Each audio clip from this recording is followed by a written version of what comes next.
আজকের আলোচনায় সবাইকে স্বাগতম। আমরা এমন একটা বিষয় নিয়ে কথা বলতে যাচ্ছি যা এই ডিস্ট্র্যাকশনের যুগে আমাদের সবারই ভীষণ দরকারি, মনোযোগ ফিরে পাওয়া। তো আর দেরি না করে চলুন সরাসরি শুরু করা যাক। আচ্ছা, এই প্রশ্নগুলো কি খুব চেনা চেনা লাগছে? যে মনোযোগটা কিছুতেই ধরে রাখা যাচ্ছে না, কিংবা জরুরি কাজটা শুরু করার আগেই ঘন্টার পর ঘন্টা কেটে যাচ্ছে সোশ্যাল মিডিয়ায়? যদি উত্তরটা হ্যাঁ হয়, তাহলে আজকের আলোচনাটা একদম সময় উপযোগী।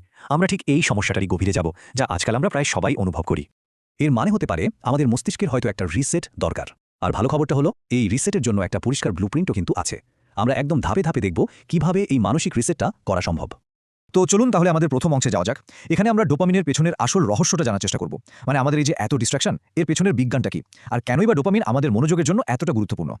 ডোপামিন, এই শব্দটা শুনলেই আমাদের মাথায় আসে প্লেজার কেমিক্যাল বা আনন্দের কেমিক্যাল, তাই না? মানে যখনই কোনো কিছু করে ভালো লাগে বা আনন্দ পাওয়া যায়, আমাদের মস্তিষ্ক এটা রিলিজ করে। কিন্তু গল্পটা কি আসলেই এত সহজ? এটাই কি পুরো সত্যিটা? এখানেই আসল মজাটা। এই যে স্লাইডটা, এটা একটা বিরাট ভুল ধারণা ভেঙে দিচ্ছে। দেখুন, ডোপামিন আসলে আনন্দ পাওয়ার কেমিক্যাল নয়, বরং এটা হলো আকাঙ্ক্ষা বা প্রেরণার কেমিক্যাল। মানে এটা আমাদের কোনো কিছু পাওয়ার জন্য তাগিদ দেয়, কোনো পুরস্কারের দিকে ঠেলে দেয়। আনন্দ পাওয়ার আগের যে উত্তেজনা, সেটাই হলো ডোপামিনের আসল কাজ। আর আমাদের আধুনিক জীবনযাত্রা ঠিক এই জায়গাটাতেই একটা বড় খেলা খেলে। ভাবুন তো, সোশ্যাল মিডিয়ার একটা নোটিফিকেশন, ফাস্টফুডের লোভনীয় স্বাদ বা ভিডিও গেমের একটা ছোট্ট পুরস্কার, এই সহজলভ্য জিনিসগুলো আমাদের ব্রেনের ডোপামিনের বন্যা বইয়ে দেয়। আর এর ফলে কি হয়? আমাদের মস্তিষ্কের যে স্বাভাবিক ডোপামিন লেভেল, মানে বেসলাইন, সেটাই অনেক উপরে উঠে যায়। তখন সাধারণ কোনো কিছুতে আর আগের মতো উৎসাহ পাওয়া যায় না। আর ঠিক এই কারণেই প্রোক্রাস্টিনেশন বা গড়িমসির জন্ম হয়।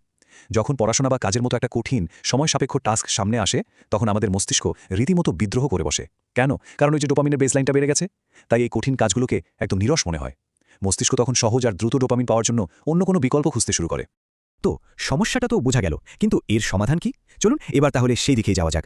আমাদের মস্তিষ্কের জন্য একটা রিসেট প্ল্যান আছে, আর সেটারই নাম ডোপামিন ডিটক্স। আসুন এটার সাথে পরিচিত হওয়া যাক। ডোপামিন ডিটক্স শুনতে খুব জটিল লাগলেও এর ধারণাটা বেশ সহজ। এটা হলো ইচ্ছাকৃতভাবে একটা নির্দিষ্ট সময়ের জন্য সেই সব কাজ থেকে নিজেকে সরিয়ে রাখা যা আমাদের ব্রেনকে অতিরিক্ত উত্তেজিত করে। এর আসল উদ্দেশ্যটাই হলো আমাদের মস্তিষ্কের ডোপামিন সিস্টেমকে একটা ব্রেক দেওয়া, ওকে একটু বিশ্রাম নিতে দেওয়া, যাতে সেই বেড়ে যাওয়া বেসলাইনটা আবার স্বাভাবিক পর্যায়ে ফিরে আসতে পারে। এই ডিটক্স করার জন্য মূলত দুটো জনপ্রিয় পদ্ধতি আছে। প্রথমটা হলো সম্পূর্ণ ডিটক্স। এটা বেশ কঠিন। 24 থেকে 48 ঘন্টার জন্য ইন্টারনেট, সোশ্যাল মিডিয়া, গান, মানে প্রায় সব ধরনের উদ্দীপনা থেকে দূরে থাকা। এটা লক্ষ্য হলো খুব দ্রুত মস্তিষ্কের সহনশীলতার লেভেলটাকে নিচে নামিয়ে আনা। আর দ্বিতীয়টা হলো আংশিক ডিটক্স। এখানে 30 দিনের জন্য শুধু সবচেয়ে বড় যে ডিস্ট্র্যাকশন, যেমন ধরুন একটা নির্দিষ্ট অ্যাপ, সেটাকে এড়িয়ে চলা হয়। এটা দীর্ঘমেয়াদী একটা ভালো অভ্যাস গড়ে তুলতে সাহায্য করে। এই কথাটা কিন্তু পুরো ব্যাপারটার সারমর্ম। যখন সহজ আনন্দগুলো সাময়িকভাবে পাওয়া যায় না, তখন কঠিন কাজগুলোই নিজে থেকে আরও আকর্ষণীয় হয়ে ওঠে। ভাবুন তো একবার, যখন হাতের কাছে কোনো সহজ বিকল্প নেই, তখন আমাদের মস্তিষ্ক বাধ্য হয় কঠিন কিন্তু অর্থপূর্ণ কাজের মধ্যেই প্রেরণা খুঁজে নিতে। তখন পড়াশোনা বা কাজ করাটাও আর ততটা বিরক্তিকর মনে হয় না। আচ্ছা, ডোপামিন ডিটক্স তো করা হলো, কিন্তু এটাই শেষ নয়। সত্যি বলতে এটা তো কেবল শুরু। আসল চ্যালেঞ্জটা হলো এই মনোযোগটা ধরে রাখা, আর তার জন্য আমাদের কিছু দীর্ঘমেয়াদী অভ্যাস গড়ে তুলতে হবে। চলুন সেরকমই 4টি অভ্যাস নিয়ে কথা বলা যাক। এখানে 4টি খুব কার্যকরী কৌশলের কথা বলা হয়েছে। প্রথমটা হলো বাধা তৈরি করা, এরপর MIT নিয়ম, তারপর বিরক্তিকে গ্রহণ করা, আর সবশেষে তৃপ্তিকে বিলম্বিত করা। চলুন এবার একটা একটা করে এগুলো একটু বিস্তারিতভাবে বুঝি। প্রথম কৌশলটা হলো ফ্রিকশন বা বাধা তৈরি করা। মানে কি? মানে হলো যে জিনিসগুলো মনোযোগ নষ্ট করে সেগুলোকে নাগালের বাইরে নিয়ে যাওয়া। যেমন কাজ করার সময় ফোনটা অন্য ঘরে রেখে আসা, বা কম্পিউটারে এমন অ্যাপ ব্যবহার করা যা নির্দিষ্ট সময়ের জন্য সোশ্যাল মিডিয়া সাইটগুলো ব্লক করে দেয়। যত বেশি বাধা, ডিস্ট্র্যাকশনের দিকে যাওয়ার ইচ্ছে তত কম হবে। এরপর আসছে MIT রুল, মানে মোস্ট ইম্পর্ট্যান্ট টাস্ক। নিয়মটা খুব সহজ। ঘুম থেকে উঠে প্রথম 1 ঘন্টায় ফোন বা অন্য কোনো ডিস্ট্র্যাকশনের দিকে না গিয়ে দিনের সবচেয়ে গুরুত্বপূর্ণ কাজটা করে ফেলা। কেন? কারণ দিনের শুরুতেই যদি আমরা সোশ্যাল মিডিয়া থেকে একটা বড় ডোপামিন হিট নিয়ে নিই, তাহলে বাকি দিনের কঠিন কাজগুলোতে মনোযোগ দেওয়া প্রায় অসম্ভব হয়ে পড়ে। এই কৌশলটা হয়তো একটুও অদ্ভুত লাগতে পারে, বিরক্তিকে গ্রহণ করা বা এমব্রেস বোর্ডম। আমরা সারাক্ষণ কিছু না কিছু নিয়ে ব্যস্ত থাকতে চাই, বোর হওয়াটাকে ভয় পাই। কিন্তু সত্যি বলতে এই বিরক্তি আমাদের মস্তিষ্কের জন্য একটা রিচার্জ বাটনের মতো কাজ করে। কোনো কিছু না করে চুপচাপ বসে থাকা বা মনকে নিজের মতো ঘুরে বেড়াতে দেওয়া, এটা আমাদের সৃজনশীলতা আর মনোযোগ দুটোই বাড়াতে সাহায্য করে। আর আমাদের চতুর্থ এবং শেষ কৌশলটা হলো ডিলে গ্র্যাটিফিকেশন বা তৃপ্তিকে বিলম্বিত করা। মানে পুরস্কারটা কাজের পরে, আগে নয়।